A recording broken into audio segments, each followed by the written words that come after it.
जय हिंद दोस्तों। आज के इस लेक्चर में हम आपसे जो हमारी सिंधु घाटी सप्ताह थी, उस समय पे कहा जाता है कि बहुत सारी सप्ताहों का जन्म हुआ तथा उस समय पे इसके प्रतिद्वंद में काफ़ी सभ्यताएं चल रही थी तथा चली आ रही थी। उसी में देखने को मिलता है कि हमें मेसोपोटामिया की सभ्यता के बारे में इतिहासकारों का अलग अलग मानना है। तो कुछ भारतीय इतिहासकारों का मानना है कि यह 10,000 ईसा पूर्व रही। पहले हम लोग अपने टॉपिक मेसोपोटामिया या कोई सप्ताह पढ़ने से पहले आपको जो ईसा है तथा ईसा पूर्व है उसके बारे में हम आपको छोटी सी एक जानकारी दे दें। जो ईसा मसीह हुए उनके जन्म के पहले, उनके जन्म के पूर्व और उनके जन्म के बाद, ईसा जन्म के पहले उसको हम लोग बोलते हैं पूर्व, और ईसा जन्म के बाद का समय को हम बोलते हैं ईसा पूर्व और ईसा, ठीक है। इस प्रकार से जो ईसा का जन्म हुआ, यहाँ पे मान लो जन्म हुआ इनका, तो जन्म का पहला, जो जन्म के पहले का समय है हम लोग उसको एडी बोलते हैं। इंग्लिश में क्या बोलते हैं? एडी बोलते हैं, ठीक है। और जो जन्म के बाद का समय है उसको हम लोग बीसी बोलते हैं। इसी को हम लोग ईसवी बोलते हैं, ईसवी, ठीक है। और इसको ईसा बोलते हैं, ठीक है। इसको ईसा पूर्व भी बोलते हैं, इसको ईसा पूर्व। अच्छा, अब आगे आपको इसमें कंफ्यूजन नहीं होगा कि ईसा किसे बोलते हैं और ईसा पूर्व किसे बोलते हैं, एडी किसे बोलते हैं और बीसी किसे कहते हैं। ये जब हम आगे पढ़ेंगे शासकों के बारे में, तब हम किसी चीज़ को अगर पॉइंट करते हैं तो ऐसा कहा गया है कि सबसे पढ़े लिखे लोग अंग्रेजों को माना गया। अंग्रेजों में यूरोप के लोगों को माना गया। जो यूरोप महाद्वीप है उसमें इंग्लैंड के लोगों को ज़्यादा पढ़ा लिखा माना गया कि उनके लोगों ने सबसे पहले पढ़ना लिखना सीख लिया था, और ईसा मसीह वहीं के हैं। तो इस हिसाब से हमारे भारतीय इतिहासकारों ने तथा इंग्लैंड के इतिहासकारों ने मिलके इस समय सूची को निर्धारित किया। जो भी घटनाएं हमें घटती हैं तो हम इनके जन्म के आधार पर ही उनको अपने अपने समय के आधार पर माप लेते हैं।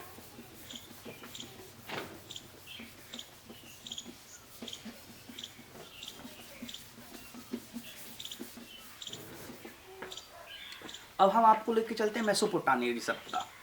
मेसोपोटामिया की सप्ताह हमें इराक में देखने को मिली। कहाँ पे? इराक में देखने को मिली। इराक में 10,000 ईसा पूर्व। 10,000 ईसा पूर्व मतलब जब ईसा मसीह का जन्म नहीं हुआ था उसके 10,000 ईसा पूर्व, इस प्रकार हमें देखने को मिली। और कहा गया ये टिग्रस नदी तथा यूफ्रेटस नदी जो आज के टाइम पे, जैसे हम दक्षिणा तथा फरात नदी के नाम से, कहीं फराक है कहीं फरात है, उन नदियों के नाम से हम जानते हैं। इन दोनों नदियों के बीच में मेसोपोटामिया की सप्ताह ने जन्म लिया। जैसे कि हिंदू में देखें या सिंधु घाटी सप्ताह देखें, सिंधु घाटी सप्ताह सिंध नदी के तट पे हुई। मेसोपोटामिया की सप्ताह दक्षिण तथा फरात नदी के मध्य हुई।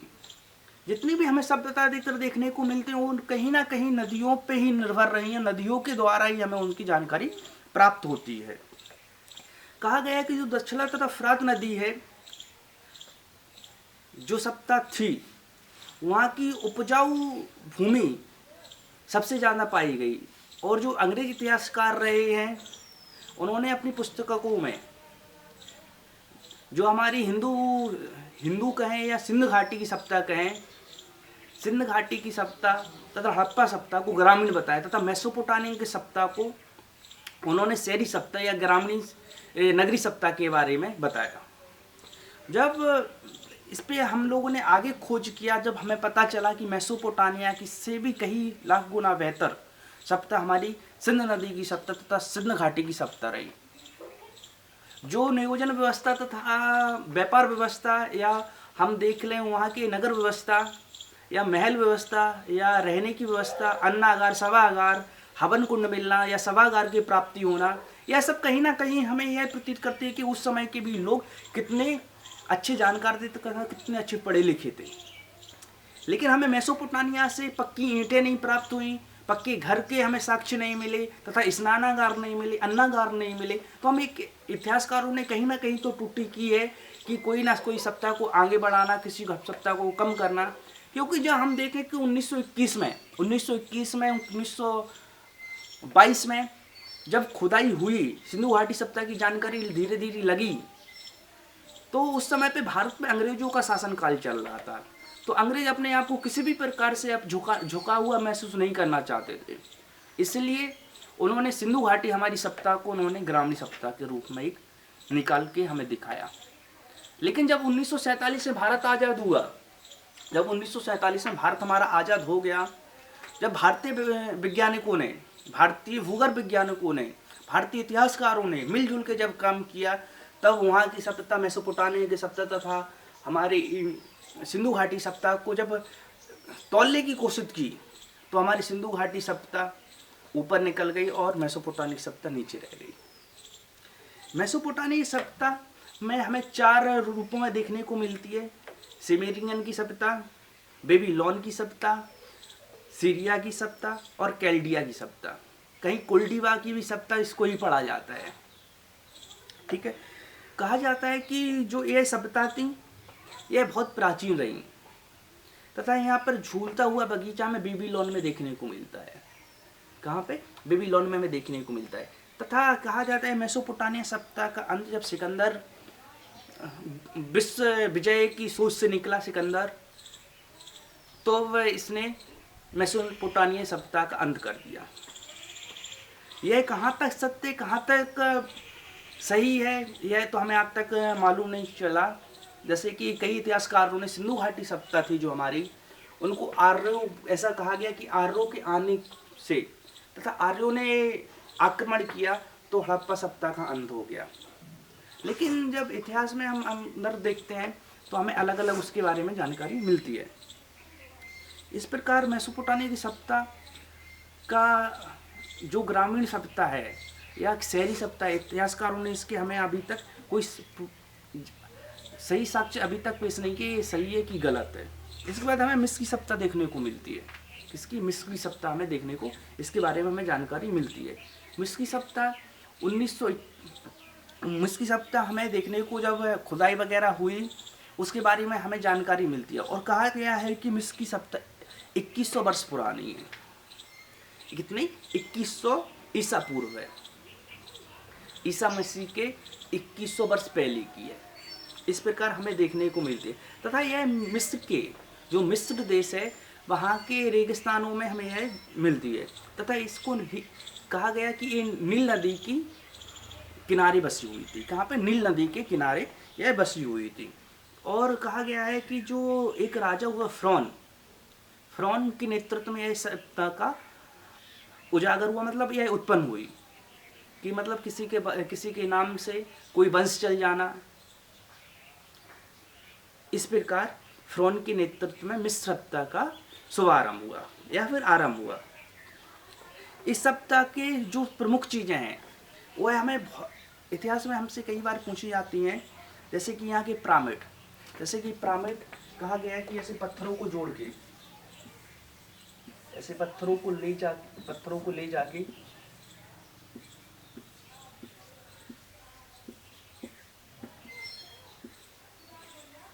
ऐसे पिरामिड बने हैं। आप लोग अपने मोबाइल पे सर्च करना है, जो पिरामिड है यहाँ के बहुत प्रसिद्ध पिरामिड हमें देखने को मिलते हैं। तथा यहाँ के सूर्य कैलेंडर, जो कैलेंडर है वो सूर्य पे आधारित थे। तथा यहाँ पे नमी, जो यहाँ की भूमि थी उसमें नमी बहुत अधिकतर अच्छी पाई जाती थी। तथा नील नदी की जो भूमि थी, उपज थी, वह बहुत विस्तृत रूप में कृषि के लिए, खेती के लिए यह देखने को हमें मिलती है। तथा फ्रॉन के नेतृत्व में रसायन का भी मिस्र से ही उत्पन्न हुआ। जब फ्रॉन का शासनकाल था उस समय पे फ्रॉन नेतृत्व करता था, तो इसने अपने देश में रसायनों को ज़्यादा जोर दिया। कहा जाता है कि जो फ्रॉन है आज भी उसकी मम्मी मतलब कोई मर जाता है तो अपनी मम्मी नहीं, मम्मी उसको कहते हैं, जो कोई मर जाता है, ऑफ हो जाता था उस समय पे, तो उन पे एक केमिकल उसकी पूरी बॉडी पे लगा के और सफ़ेद कपड़े पे उस पर लपेट के और एक ताबूज में जमा करके ज़मीन के अंदर गाड़ दिया जाता था। तो कहा जाता है कि फ़िरौन की बॉडी आज तक मिस्र के में रखी हुई है। और यह है, हम लोग अपने मोबाइल पे सर्च करना पिरामिड के बारे में और इसके फ़िरौन के नेतृत्व के, ठीक है, इनके बारे में हमें जानकारी मिलती। इसके बाद हमें देखने को मिलती है रोम की सप्ताह। रोम की सप्ताह 600 ईसा पूर्व, 600 ईसा पूर्व, ईसा मसीह के 600 वर्ष पहले इस सप्ताह की हमें जानकारी मिलती। यह सप्ताह इटली में थी। कहाँ पे थी? इटली में। इटली में थी। और देखने को मिलता है, जैसे कि हम एक एग्जाम्पल दें, यहाँ पे जो भूमध्य सागर है वहाँ पे उन्होंने एक बहुत अच्छा शहर बसाया उस समय का, 600 ईसा पूर्व। ये शहर बसाया और कहा गया कि इतनी अच्छी नक्काशी की कि आज के कारीगर इस नक्काशी को नहीं कर सकते। कहाँ पे? इटली में, रोम के इटली में। तथा यह आप कोई चीज़ अच्छी रहती, हम जोधपुर महल देख लें, या झांसी का किला देख लें, आगरा का किला देख लें, लाल किला देख लें, या दिल्ली का कोई किला देख लें, या फिर हम दक्षिण भारत में चले जाएं, श्रृंगेरी पीठ हो गया, ज्योति पीठ हो गया, या पुरी का मंदिर हो गया, सूर्य मंदिर, कोकण का मंदिर हो, कोई भी मंदिर XYZ हम देख लें, तो हम लोग दो आशाओं से जाते कि हमारे एक घूमना हो जाएगा, एक भगवान से के साथ जुड़ना हो जाएगा। तो जो इटली तथा रोम का जो बनाया हुआ स्ट्रक्चर है, वह पर्यटकों के लिए एक आकर्षण का केंद्र है कि वहाँ की जो व्यवस्थाएं थी उस समय पे, आज से लगभग देखें तो 2500-2600 साल पहले कितनी अच्छी व्यवस्थाएं थी। इस प्रकार हमें यहाँ के देखने को मिलता है। इस रोम जो सप्ताह थी, जो इटली की सप्ताह थी, यहाँ पर दो राजाओं का बहुत बोलबाला रहा है, जूलियस सीजर तथा अगस्टर। कौन से? जूलियस सीजर तथा अगस्टर, ये दो महान शासक इसमें देखने को मिलते हैं, ठीक है। जूलियस सीजर का एक नाटक भी हमें देखने को मिलता है, अब आता हो तो नहीं बता सकते। जूलियस सीजर करके एक नाटक आता था, ठीक है, फारस की सप्ताह। इसके बाद फारस की सप्ताह के बारे में पढ़ने को मिलता है। यह ईसा मसीह के 500 वर्ष पहले हमें यह सप्ताह के बारे में पढ़ने को मिला कि यह सप्ताह हुई, ठीक है। यह वर्तमान टाइम के ईरान में स्थित है। कहाँ पे? वर्तमान टाइम के ईरान में स्थित है। तथा इस सप्ताह का बहुत तेजी से विस्तार हुआ तथा यह प्रादीपों पर इन्होंने अधिकार कर लिया। जो प्रादीप था उस पर अधिकार कर लिया। इस लोग तथा पारसी धर्म को ज़्यादा मानते थे। कहाँ के? ईरान के लोग पारसी धर्म को मानते थे तथा सिकंदर यहीं से आया था। कहाँ से? सिकंदर यहीं से आया। इसके बाद हमें सपाटा की जानकारी। सपाटा के बारे में ऐसा कहा जाता है कि सपाटा की जो राजा था और उसके पास के ग्रीस का एक छोटा सा क्षेत्र था। कौन? सपाटा एक बहुत छोटा सा ग्रीक का एक छोटा सा देश, मतलब देश बोले या क्षेत्र बोल रहे हैं, उस समय पर देश ही बोलते थे। जब हमारा भारत आज़ाद नहीं हुआ तो छोटे छोटे प्रांतों को देश कहा जाता था, ठीक है ना। तो इस प्रकार न्योडस के नेतृत्व में ग्रीस के 20,000 सैनिकों ने को मात दे दी थी। सपाटा की कहा जाता है कि ग्रीस के इतने बहादुर सैनिक थे कि मात्र 300 सैनिकों ने सपाटा के 20,000 सैनिकों को हरा दिया था। इस प्रकार हमें देखने को मिलती है। इसके बाद हमें पीली नदी की सप्ताह देखने को मिलती है। किसकी? पीली नदी की सप्ताह देखने को मिलती है। चीनी लोग तो अपने आप को सब चीज़ में आगे दिखाते हैं, तो इन लोगों ने कहा कि 5000 ईसा पूर्व मेसोपोटामिया के बाद इनकी सप्ताह सबसे प्राचीन है। इस प्रकार हमें देखने को मिलती है। तथा जो चीन की सप्ताह ही होंगुई नदी के तट पे बसी हुई थी। कहाँ पे? होंगुई नदी के तट पे बसी हुई थी। इस प्रकार हमें देखने को मिलता है कि इन्होंने अलग अलग अपने ऊपर अलग अलग चीज़ें थोपी। इस प्रकार हम आपको कुछ क्वेश्चनों से जोड़ते हैं। जो सिंधु घाटी सप्ताह की क्वेश्चन है उनको भी हम थोड़ा देख लेते हैं कि किस प्रकार हमें देखने को मिला। चांदी के हमें साक्ष्य, हम क्वेश्चन आया था एक बार 1994 में IAS का क्वेश्चन रहा है कि चांदी के हमें साक्ष्य कौन सी सप्ताह से मिले? तो उनके ऑप्शन थे हड़प्पा सप्ताह, सिंधु घाट हड़प्पा सप्ताह, ठीक है, मेसोपोटामिया की सप्ताह, चीन की सप्ताह तथा इराक की सप्ताह। मतलब ऐसे इस प्रकार क्वेश्चन थे उनके। तो सबसे ज़्यादा हमें चांदी के साथ हड़प्पा सप्ताह से प्राप्त होते हैं कि हम उस समय के लोग चांदी से थोड़े बहुत परिचय होने लगे थे, ठीक है। इसके बाद हमें देखने को मिलता है सिंधु घाटी के सिंधु घाटी के पतन नगर किसको कहता है? पतन नगर उसको कहते हैं बंदरगाह को, ठीक है। बंदरगाह कहाँ पे? लोथर को। सिंधु घाटी के पतन नगर किसको कहते हैं? तो लोथर को। यह हमारे यूपीपीसीएस 1999 का यह क्वेश्चन रहा है। तब का 1999 का हमें क्वेश्चन देखने को मिलता है। इसके बाद हमें एक और क्वेश्चन मिलता है हड़प्पा सप्ताह के निवासी कैसे थे? ग्रामीण थे, खानाबदोश थे, शहरी थे या जनजातीय थे? ये क्वेश्चन 2004 का यूपीएससी का क्वेश्चन है। यह शहरी लोग थे। कैसे थे? यह शहरी लोग थे, ठीक है। एक बार क्वेश्चन आया था हड़प्पा सप्ताह का सर्वाधिक मान्यता प्राप्त काल कौन सा है? सर्वाधिक मान्यता प्राप्त काल कौन सा है? तो ऑप्शन था 2800 से ईसा पूर्व से लेके 2000 ईसा पूर्व, 2500 ईसा पूर्व से लेकर 1750 ईसा पूर्व, 3500 से लेकर 1800 ईसा पूर्व, और इसका निश्चय नहीं हो सकता। तो यह इसका सही आंसर था 2500 ईसा पूर्व से लेके 1750 ईस्वी तक, ठीक है सर। एक और क्वेश्चन हमें देखने को मिला 2001 में सिंधु घाटी सप्ताह के लोग का मुख्य व्यवसाय क्या था? तो यह मुख्य व्यवसाय हमें देखने को मिलता है कि इराक से ईरान से हमें मोहरों के साक्ष्य मिले, फारस की मोहर प्राप्त हुई। तो इसको हम लोग व्यापार से जोड़ सकते हैं कि यह व्यापारी लोग थे। इस प्रकार हमें कई क्वेश्चन हमें देखने को मिले जो हमारी कहीं ना कहीं किसी ना किसी चीज़ से हमें जोड़ के रखे हैं। इस अलग अलग क्वेश्चनों ने हमें अलग अलग सीख दिए। हमें पीआईसी जो क्वेश्चन होते हैं उनको क्वेश्चन को सॉल्व करते रहना चाहिए पिछले वर्षों के, जिससे हमें कि आगे पढ़ने को भी सुविधा मिलती रहे। और हम आपको नेक्स्ट क्लास में ऐतिहासिक काल हिस्टोरिकल पीरियड्स पढ़ाएंगे, जो इतिहास का सबसे मेन इम्पोर्टेंट चैप्टर है। सबसे ज़्यादा हमारे क्वेश्चन IAS हो गया, चाहे UPPCS हो गया, रेलवे हो गया, SSC हो गया, XYZ रेलवे की ABCD कोई भी ग्रुप से जुड़ा हुआ सबसे क्वेश्चन हमारे यहीं से पूछे जाते हैं। क्वेश्चन तो सबसे चैप्टर सब इम्पोर्टेंट रहते हैं, लेकिन सबसे ज़्यादा यह जो कालखंड है यह सबसे ज़्यादा पूछे जाते हैं। तो हम इसके बारे में थोड़ा सा आपको चर्चा कर लें। ये ऐतिहासिक काल वह कालखंड है जिसमें लोगों ने पढ़ना लिखना तथा अंतर करना सीख लिया था। क्या करना? पढ़ना लिखना अंतर करना सीख लिया था, ठीक है। अब हम इतिहास को अब जो अर्ध ऐतिहासिक काल के बाद का कालखंड है ऐतिहासिक काल, उसको इतिहासकारों ने 3 खंडों में विभाजित किया। कैसे? 3 खंडों में इसको पढ़ने के लिए हमें बताया कि आप लोग 3 खंडों में इसको पढ़ सकते हैं। कैसे? इतिहास को 3 खंडों में बांटा। पुरातत्व के जरिए हम जानकारी लगा सकते हैं, एक विदेशी व्यापार या तथा विदेशी यात्राओं के द्वारा, और तीसरा साहित्य के द्वारा। साहित्य मतलब किताबों के जरिए हमें यह सब जानकारी प्राप्त हो सकती है।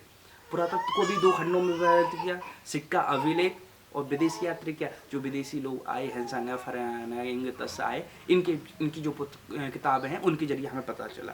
लेकिन सबसे ज़्यादा हमें साहित्य से जानकारी मिलती है। साहित्य में भी हमने गैर धार्मिक और धार्मिक को रखा। गैर धार्मिक में गैर धार्मिक मतलब जो किसी धर्म से ना जुड़ी हो, जैसे अर्थशास्त्र, चाणक्य अर्थशास्त्र कोई शास्त्र से जुड़ी हुई नहीं है, इंडिका कोई शास्त्र से जुड़ी हुई नहीं है, उन किताबों को रखा। लेकिन जो धार्मिक थे, धार्मिक उस समय हमारे ब्राह्मणों का बोलबाला ज़्यादा था, तो हमने उनको रखा। जो ब्राह्मणवाद धर्म रहे उनको, और जो गैर ब्राह्मण धर्म रहा उसको। तो ब्राह्मण में वेद आ गए, उपवेद आ गए, वेदांग आ गए, पुराण आ गए, उपनिषद आ गए और महाकाव्य आ गए। इनकी डिटेल हम बाद में आपसे नेक्स्ट क्लास में शेयर करेंगे। इसी बाद गैर ब्राह्मण में हमने जैन और तथा बौद्ध को रखा। ये हमने आपको टॉपिक छोटा सा ऊपर समझा दिया कि हमने इस प्रकार इनको हमारे इतिहासकारों ने इनको कालखंडों में विभाजित किया। हम अब इनकी जब ऐतिहासिक काल में आप प्रवेश करेंगे, अंदर घुसेंगे, उसके बारे में चर्चा करेंगे, तो हम आपको उसको विस्तार से आपके साथ शेयर करेंगे। मिलते हैं नेक्स्ट क्लास में। जय हिंद।